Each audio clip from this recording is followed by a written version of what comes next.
Subscribe कीजिए बात finance की यूट्यूब चैनल को और बेल आइकन को दबाइए फाइनेंस रिलेटेड सब्जेक्ट्स में अपनी नॉलेज को अपडेट करने के लिए। दोस्तों, पिछले वीडियो में हम लोगों ने सीखा कि अकाउंटिंग किसे कहते हैं और अकाउंट से रिलेटेड इम्पॉर्टेंट टर्म्स कौन कौन से होते हैं। आज के हमारे वीडियो में अकाउंटिंग टर्म्स को ही हम फर्दर कंटिन्यू करेंगे। नमस्कार दोस्तों, मेरा नाम है सुरेश प्रजापति। आप देख रहे हैं बात फाइनेंस की यूट्यूब चैनल। तो चलिए कुछ नया सीखते हैं। पहला टर्म है दोस्तों गुड्स। गुड्स किसे कहते हैं दोस्तों? किसी भी व्यवसाय के द्वारा दोबारा बेचने के लिए जो भी वस्तुएं खरीदी जाती हैं उसे हम माल कहते हैं। यह दो तरीके से हो सकता है दोस्तों, ट्रेडिंग और मैन्युफैक्चरिंग। ट्रेडर जो होता है वह कोई भी बिजनेस से अपने बायर से माल खरीदता है और बिना कुछ प्रोसेस किए हुए उसे एज इट इज अपने कस्टमर को बेच देता है।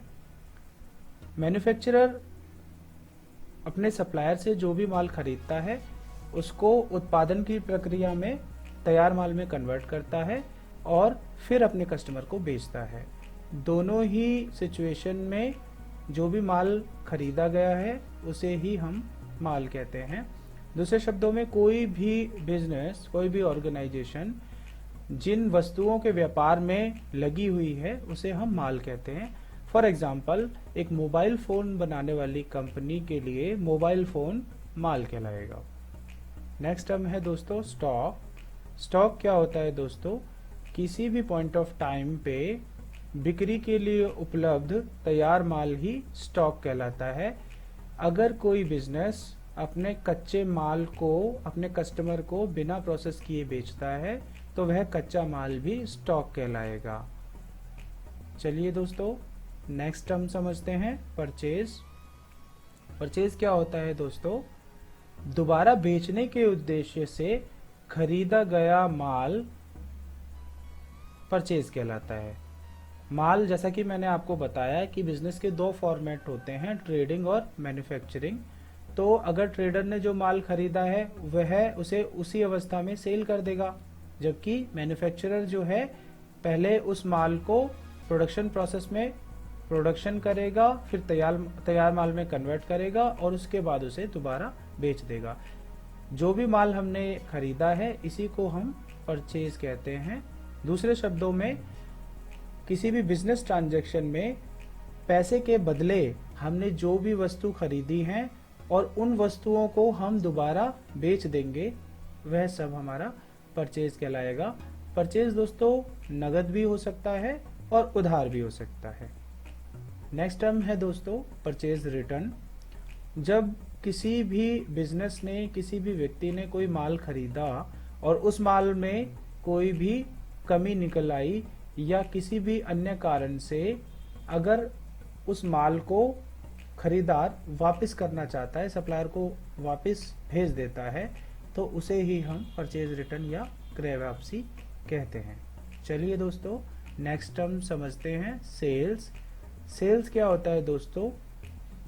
ये एक ऐसा एग्रीमेंट होता है बायर और सेलर के बीच जिसमें पैसे के बदले हम सामान बेचते हैं या सेवा प्रदान करते हैं। दूसरे शब्दों में हम कह सकते हैं कि एक बायर जो है वो सेलर से पैसे के बदले में कोई सामान खरीदेगा या कोई सेवा लेगा, इसे ही हम सेल्स कहेंगे। परचेज की तरह ही दोस्तों सेल्स भी उधार या नगद दोनों तरीके से किया जा सकता है। नेक्स्ट टर्म है दोस्तों सेल्स रिटर्न। जैसे परचेज रिटर्न था दोस्तों, उसी तरीके से सेल्स रिटर्न होता है। जब कोई भी बायर जिसने कि कोई सामान खरीदा है सेलर से और उस सामान में या तो कोई कमी निकल आती है या वो सामान उसके बताए हुए स्पेसिफिकेशंस के हिसाब से नहीं होता है, या फिर सेलर ने जितनी हमें आवश्यकता है माल की उससे ज़्यादा क्वांटिटी में हमें सप्लाई दे दी है, या कोई और रीज़न जिसकी वजह से बायर सेलर को अपना सामान वापस कर देता है, तो इसे ही हम सेल्स रिटर्न कहते हैं। चलिए नेक्स्ट टर्म है दोस्तों डिस्काउंट। डिस्काउंट आप लोग सभी जानते हैं कि किसी भी प्रोडक्ट किसी भी सर्विस का जो रेगुलर प्राइस है, जो उसका सेलिंग प्राइस है, उसमें से एक अमाउंट या एक परसेंटेज माइनस करके अगर कोई सेलर हमें सेल करता है तो इसे ही हम छूट कहते हैं। नेक्स्ट टर्म है दोस्तों एक्सपेंस। एक्सपेंस आप लोग सभी जानते हैं कि हम लोग अपने पर्सनल लेवल पे भी एक्सपेंसेस करते हैं। बिजनेस में एक्सपेंसेस की डेफिनेशन क्या है दोस्तों, कि अगर हम धन कमाने के लिए, हम आय या इनकम जनरेट करने के लिए जो भी खर्चे करते हैं वो सब हमारे एक्सपेंस कहलाते हैं बिजनेस में।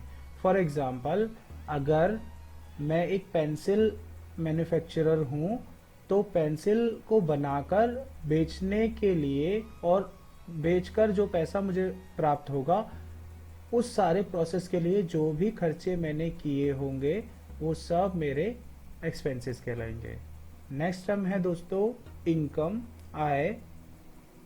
किसी भी एक निश्चित टाइम पीरियड के ड्यूरेशन में किसी भी बिजनेस के द्वारा या किसी भी व्यक्ति के द्वारा जो भी वो बिजनेस कर रहा है उस बिजनेस के थ्रू, या अगर किसी ने कोई इन्वेस्टमेंट किया है तो उस इन्वेस्टमेंट के थ्रू जो भी मनी कमाई गई है उसे ही हम आय कहते हैं। फॉर एग्जाम्पल, अगर मैं एक इंक पैड बनाता हूं तो इंक पैड को बेच करके एक साल में जो मैंने पैसा कमाया है वही मेरी आय है, इनकम है। अगर मैंने शेयर्स में इन्वेस्टमेंट की है तो उन शेयर्स के थ्रू मुझे जो भी रिटर्न मिला है, जो भी डिविडेंड मिला है, वो मेरी इनकम कहलाएगा पर्टिकुलर टाइम पीरियड में। ओके दोस्तों, चलिए नेक्स्ट टर्म समझते हैं, बैड डेट्स, डूबत ऋण। आपने अक्सर कई लोगों को कहते हुए सुना होगा कि मेरे कस्टमर ने मेरा पैसा नहीं दिया, वो पैसा मेरा डूब गया। तो दोस्तों, अगर हमने किसी भी कस्टमर को उधार सामान बेचा या उधार सर्विसेज दी और बाद में उस ग्राहक ने वो पैसे देने से मना कर दिए और अब हमें लगता है कि ये पैसे सारे एफर्ट करने के बाद भी हमें वापस नहीं मिलेंगे, तो इसी को हम क्या कहते हैं दोस्तों, डूबत ऋण कहते हैं या बैड डेट्स कहते हैं। चलिए डेप्रिसिएशन को समझते हैं। डेप्रिसिएशन क्या होता है दोस्तों, कोई भी एसेट जिसका कि हम अपने बिजनेस के लिए यूज कर रहे हैं, तो समय के साथ वो सामान हमारा, वो एसेट हमारी पुरानी हो जाती है, या उसको प्रोडक्शन प्रोसेस में हम यूज कर रहे हैं अपने बिजनेस के लिए, तो यूज करने की वजह से उसमें नॉर्मली टूट फूट होती रहती है। इस वजह से उसकी जो कीमत है उस कीमत में कमी आ जाती है, इसी को हम डेप्रिसिएशन कहते हैं।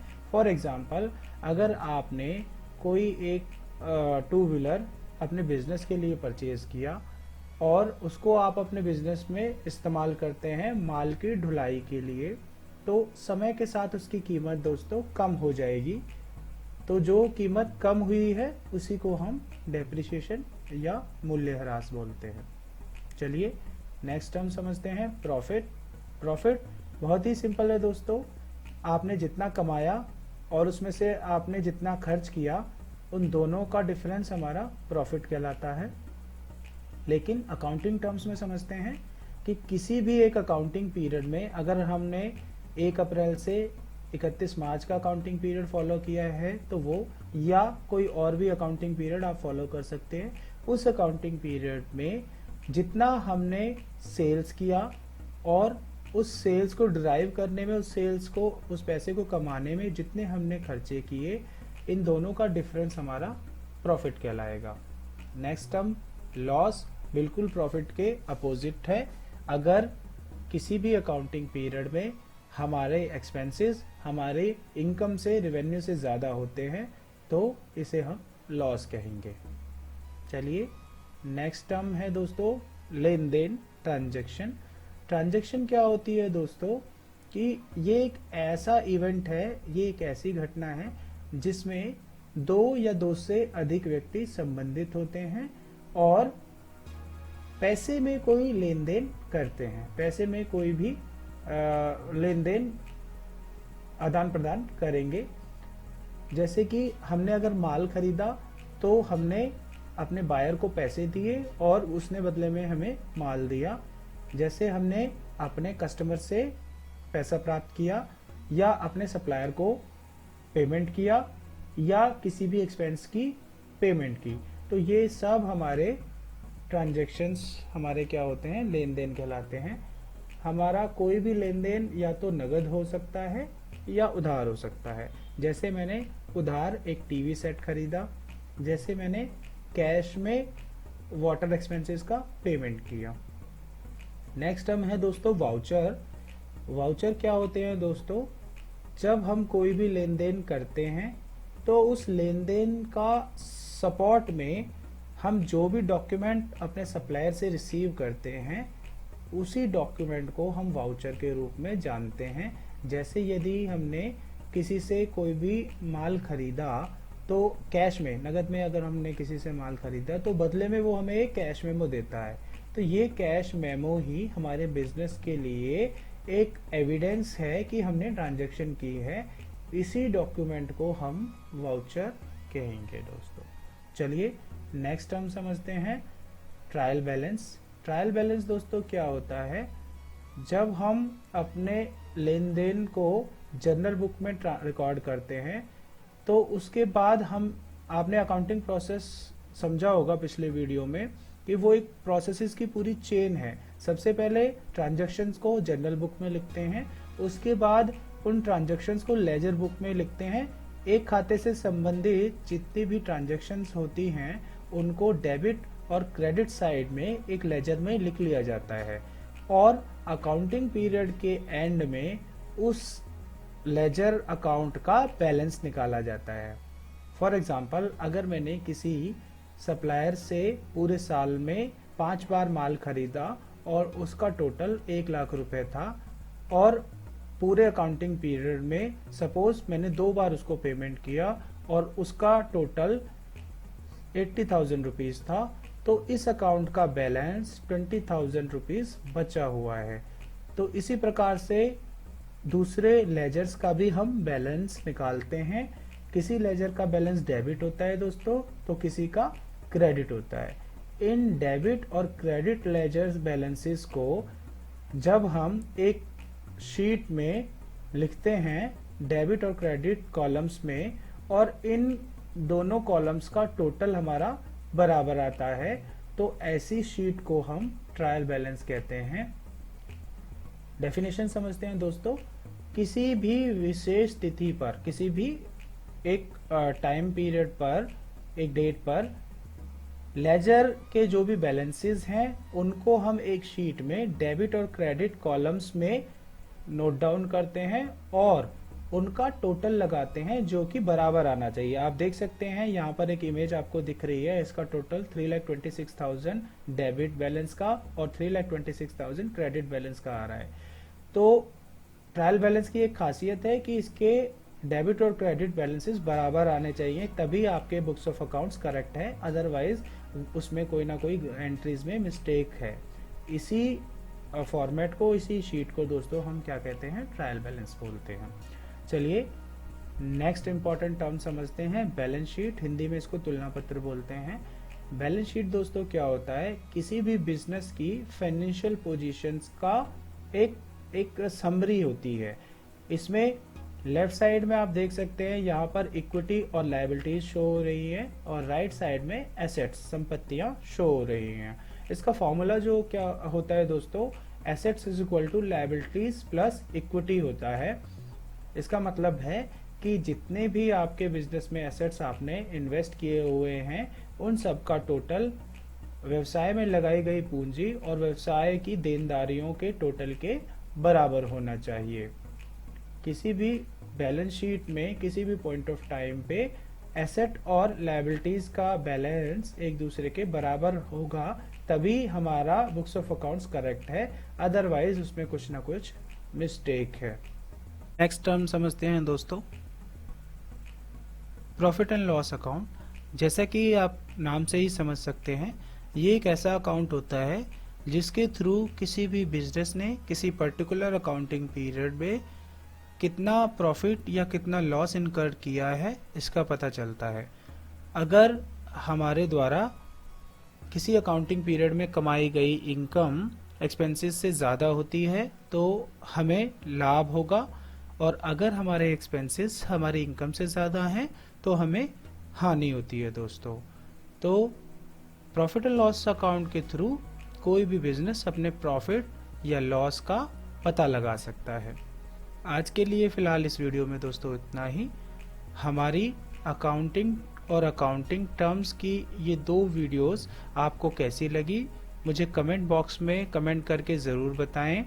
अगर ये वीडियो आपको पसंद आए हैं तो इन्हें लाइक और शेयर ज़रूर कीजिए, चैनल को सब्सक्राइब कीजिए। Till then bye bye, keep learning, keep growing.